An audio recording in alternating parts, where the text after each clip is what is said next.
السلام عليكم ورحمة الله وبركاته. كبجمتوتا ردفتوتا سالي حمتوب جرجرتو نجا كيساني الحمد لله إن شاء الله. اللي من لما مقالة جمع كيسا سنيف قبل فين جرا وروني جانا اللي كنا فاراتة سبسكرايب كود لايكي شيري قدشو هندقاتنا بارك الله فيكم.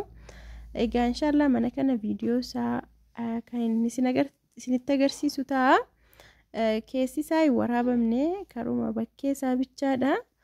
Namoonni dhuguma mana kana ibsachuu barbaaddan yoo jiraattan inshallah guutuu viidiyoo isaa kan isiniif waraabamu ta'a.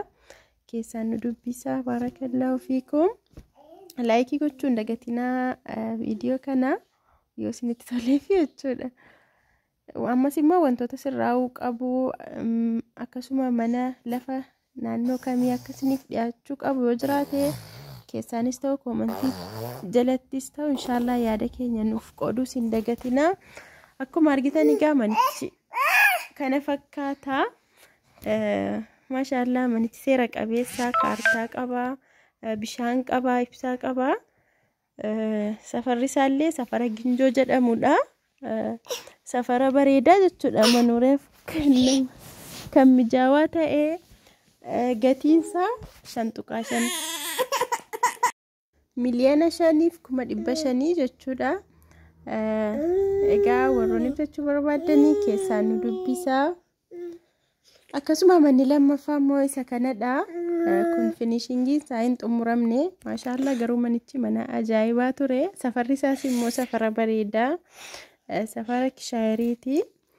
Aspaaltii guddaarraa xiqqoodhuma si deemsisaa.